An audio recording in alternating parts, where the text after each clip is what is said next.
Hello दोस्तों, कैसे हैं आप लोग। गुड। देखिए, आज हम लोग क्या करेंगे ना। आज हम लोग डॉक्टर राजेंद्र प्रसाद के बारे में क्या करेंगे, कुछ रोचक उनकी बातों को क्या करेंगे, जानेंगे। उसके पहले हम लोग सबसे पहले क्या होता है कि सेल्फ रिस्पेक्ट बहुत ज़्यादा ज़रूरी है। तो सेल्फ रिस्पेक्ट में so sad just night it I would say this good evening and all my friend and respected than all, right? So I would say this speech as doctor Rajendra Prasad, right. तो जैसा कि doctor Rajendra Prasad, इनका जन्म 3 दिसंबर 1884 को हुआ था। कहते हैं कि ये अपने भारत को एक इस तरीके से ढालने का कोशिश करते थे, या एक इस तरीके से ढालने का प्रयास करते थे जिसको आने वाले समय में ये भारत पूरी तरीके से डेवलपमेंट हो और पूरी तरीके से शासनहीन बनाना चाहते थे। डॉक्टर राजेंद्र प्रसाद जी पूरी तरीके से अपने भारत देश को शासकहीन बनाना चाहते हैं, मतलब कोई भी भेदभाव, कोई भी द्वेष अपने भारत देश में न हो। पहली बात। दूसरी बात बोलते हैं, दूसरी बात, ये एक अहिंसक के बारे, अहिंसक से बहुत ज़्यादा प्रेरित थे। एक कभी भी एक दूसरे को लड़ाने का कोशिश नहीं करते थे। जहाँ तक मैटर होता था वहाँ तक ये क्या करते थे, मैटर को पूरी तरीके से शांत करने का काम करते थे। कौन? डॉक्टर राजेंद्र प्रसाद। मैं इनके बारे में आप लोग को जो मेन इम्पोर्टेंट है वही चीज़ क्या करेंगे, मैं आप लोग को डिस्कस करेंगे, ठीक है। दूसरा कंडीशन क्या है कि ये क्या करते थे, जो बचपन की इनकी जर्निंग थी, या जो बचपन की इनका, जैसे सबका बचपन होता है, हम, मेरा बचपन भी था, आप का भी बचपन था, और लोग का बचपन अभी चल रहा है, उसी तरीके से डॉक्टर राजेंद्र प्रसाद का भी जब बचपन था तो बोलते थे कि ये बहुत जल्दी क्या करते थे, सो जाते थे, और बहुत जल्दी ही क्या करते थे, उठ जाते थे। और उठने के बाद घर में जितने भी मेंबर्स होते हैं, सपोज मेंबर्स होते थे, सबको ये डिस्टर्ब करते थे। किसी को इंचिंग कर देते, किसी को पिंच करते थे, किसी को सोने में डिस्टर्ब करते थे। ये इनकी रोचक कुछ बातें थी बचपन का। दूसरा कंडीशन क्या है, दूसरी मैटर क्या है कि डॉक्टर राजेंद्र प्रसाद अपने शिक्षा को लेकर बहुत ज़्यादा क्या करते, एक्टिव रहते थे। मतलब कोई भी अगर मैटर इनके सामने आता था तो उसको बहुत जल्दी से जल्दी क्या करते थे, सॉल्व करने की कोशिश करते थे, और उसको इस तरीके से मैटर को सॉल्व करते थे जिसको लेकर कोई भी आपत्तिजनक भेदभाव या द्वेष न हो पाए। और ये अपने शिक्षा को, जब प्रारंभिक शिक्षा को प्रारंभ किए,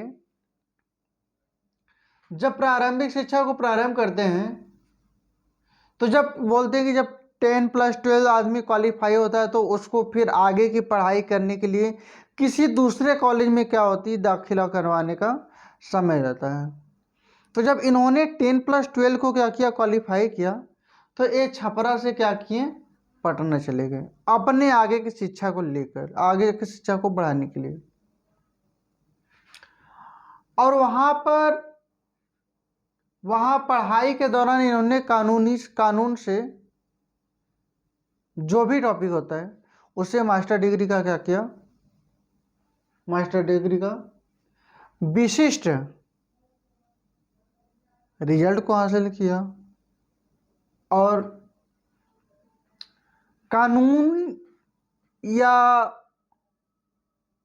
किसी भी नियम को लेकर ये इतने ज़्यादा सहनशीलता और द्रविड़ कंडीशन के आदमी थे जिसके कारण किसी एक दूसरे के मानहानि में बहुत ज़्यादा रुकावट ना पाए और किसी एक दूसरे के मानहानि को लेकर बहुत ज़्यादा कोई दिक्कतें ना पाए। यही सब ये क्या करते थे, इन सब मैटर को वो पूरी तरीके से सुलझाने का काम करते थे। डॉक्टर राजेंद्र प्रसाद महात्मा गांधी के एकदम पूरी तरीके से प्रिय शिष्य थे और इसमें कोई भी महात्मा गांधी के प्रति कोई भी संभावना क्रिएट होती थी या कोई भी संभावना फेस होती थी या कोई भी मैटर को लेकर किसी भी जगह विचित्र बातें होती थी तो ये बापू को क्या करते थे, समझाते थे और ये बापू से क्या करते थे, सलाह लेते थे कि क्या ये चीज़ होना चाहिए। वाकई में अगर बापू बोलते थे हाँ होना चाहिए तो वो क्या करते थे, होते थे। ठीक है।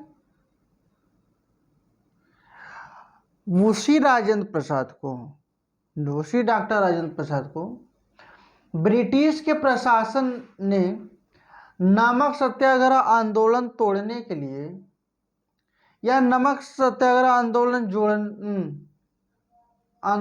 सत्याग्रह और भारत छोड़ो आंदोलन के दौरान इनको कई बार जेल जाना पड़ा। अभी हम आप लोग को बोले कि डॉक्टर राजेंद्र प्रसाद अपने भारत को लेकर बहुत ज़्यादा क्या करते थे, एक्टिव रहते थे कि अपने भारत में जो भी ब्रिटिशियन है इनको पूरी तरीके से सफाई किया जाए और इनको अपने भारत देश से क्या किया, विदाई करा जाए या भारत देश को पूरी तरीके से छोड़कर ये हट जाए। डॉक्टर राजेंद्र प्रसाद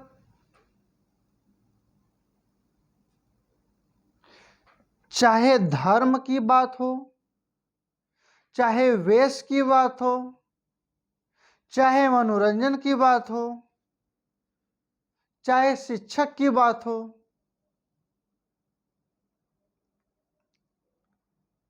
चाहे कोई विचार हो, कोई मैटर हो, सबको ये पूरी तरीके से क्या करते थे, सहनशीलता से इसको सॉल्व करवाने का काम करते थे।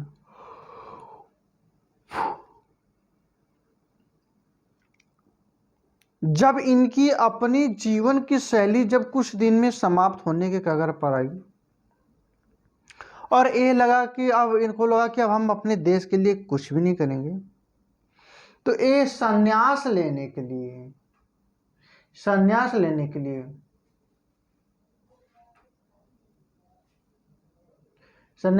बाद अपने शेष बचे जीवन